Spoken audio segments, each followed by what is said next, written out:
However, his father died while young Azariah was still a little boy.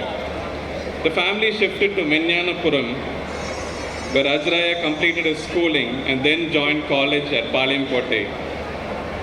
Here he was instrumental in founding the Christian Brotherhood Association for the purpose of resisting caste and the divisions it brings. Sadly, such divisions still plague our Christian institutions today, and we need to collectively bring an end to it.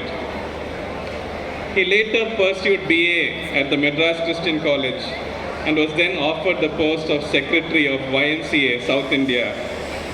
At YMCA, he extensively traveled with fellow workers, Indian, American, British, with the sole aim of conversion of the world for Christ in their generation. This was a moment by a young generation of educated Indians to build up our generation of Christians on fire for the love of Christ and to raise up Indians for evangelism. Azariah inculcated lifelong habits of self-discipline, early rising, simple living, methodical work, unstinting self-giving.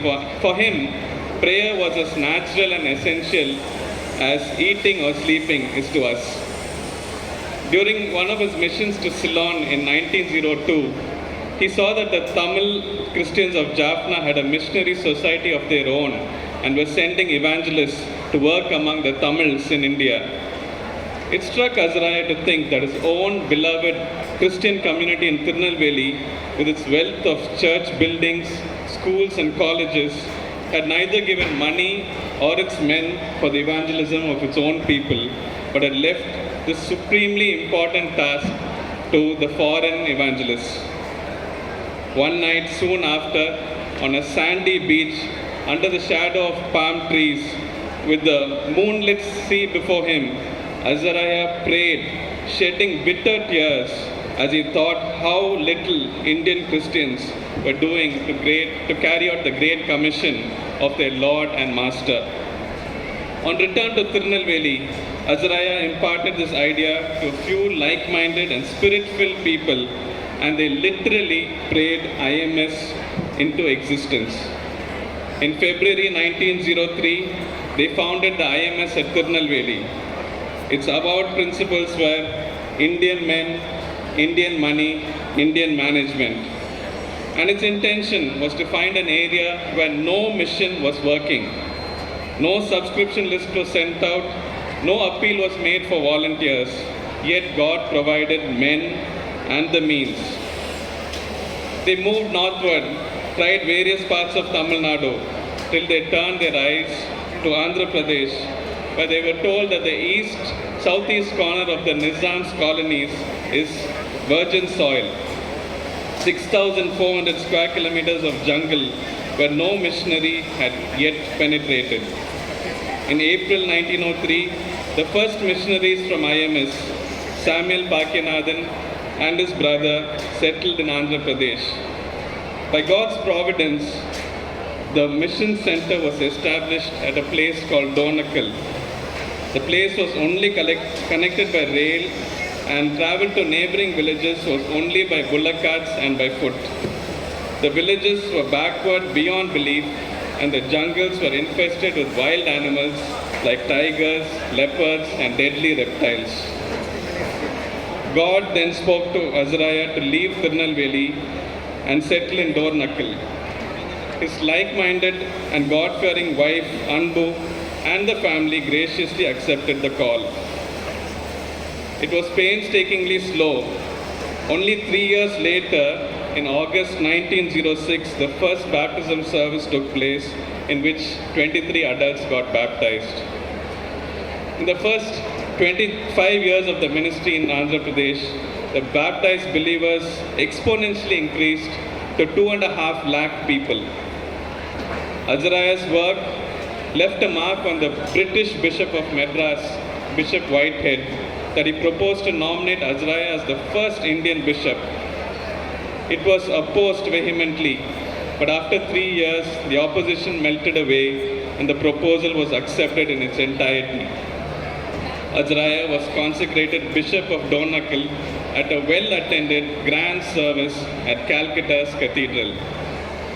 Bishop Azariah frequently used the phrase, "Every Christian a witness." The secret of his successful ministry was that he loved and believed in the common man, until he made him believe in himself and the God-given responsibility that that individual had. The responsibility for spreading Christ's kingdom on earth rests upon Christian men and women, ordinary men and women, each giving his witness by word and deed through the evidence of a transformed life and an active part in evangelism.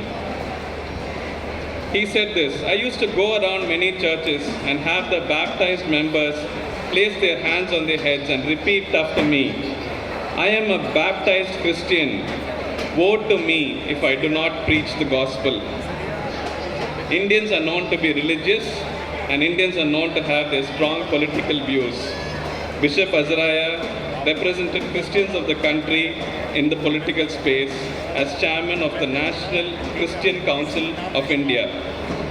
He was against any political move which would give special status or special benefits to Christians. In fact, when a Harijan converted to Christianity, he lost all his special benefits.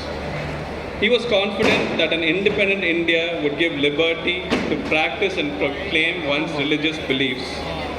He however cautioned, even if religious freedom should be denied, Christians surely have faith in the truth of their religion and loyalty to their God to be ready to face persecution or even death for their master. The Christian cause will certainly gain, not suffer by such opposition. Some leaders of the then Indian National Congress seem to be making the mistake of identifying nationalism with Hinduism. Speaking for ourselves, we are Christians first, then Indians. Our loyalty to our master comes first, our loyalty to our motherland second. How true is this, and a reminder of the stand that each one of us needs to take in the current and probably future political climate of our country. Bishop Azariah was an ardent supporter of liquor prohibition, an advocate for education for all and social upliftment for all. In the last few years of his life, he saw the fruition of some of his most cherished hopes, evangelism of Indians by Indians. The CMS was working many years among the Gonds, an aboriginal people living in this remote central province. After 80 years of ministry, the CMS appealed to Bishop Azariah to take up this ministry from them. He immediately took it up and provided special training to new missionaries, and great satisfaction came to him that a foreign missionary society turned to the Indian church for help, and they responded promptly to the call. His personal happiness was when his daughter went as one of the first missionaries to the Gonds. During World War II, the support was cut off for the German missionaries in India and the Danish Lutheran Church. The bishop immediately stepped in and ensured that none of the spiritual, educational, and philanthropic work of these missions suffered due to lack of funds. It was Christmas week of 1944. 70-year-old Bishop Azariah went from village to village by bullock cart and foot, teaching, examining, rebuking the slack, discipling the faithless, and administering Christmas communion. He returned to Donagal on December 28th with a high fever, believed to be related to malaria that he contracted during an evening trip on a bullock cart and by foot to a tiny village near a place called Parkal. The fever caused no alarm at first, but at the last day of the year, he was visibly very ill and breathing with great difficulty. On New Year's Day, the doctor doubted if he would last 24 hours. God was infinitely merciful in sparing him any long, drawn-out period of inactivity. By midday, Bishop Azariah slipped quietly to the unseen, without farewells to the closest family members. None of his sons were at home and only received the news after he was dead. Those who saw Bishop Azariah's face that day said, His face had a look of radiant happiness that seemed to forbid all clamorous mourning. His was a life meaningfully and purposely lived, a race well run, and all of us surely rise up and call him blessed. Today, India is growing at an enormous rate, but still remains one of the lowest reached countries in the world. 3 Indian babies are born every 4 seconds. That is 60,000 new babies every day.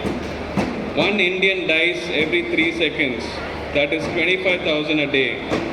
The delta addition is 40,000 a day. We are in a unique position and we have a huge responsibility as Indian Christians to share the gospel. Bishop Azariah used to say, many people ask, are you saved? It would be better if they asked, are you saving? I would like to pose this question to each one of us. If you are saved, are you saving?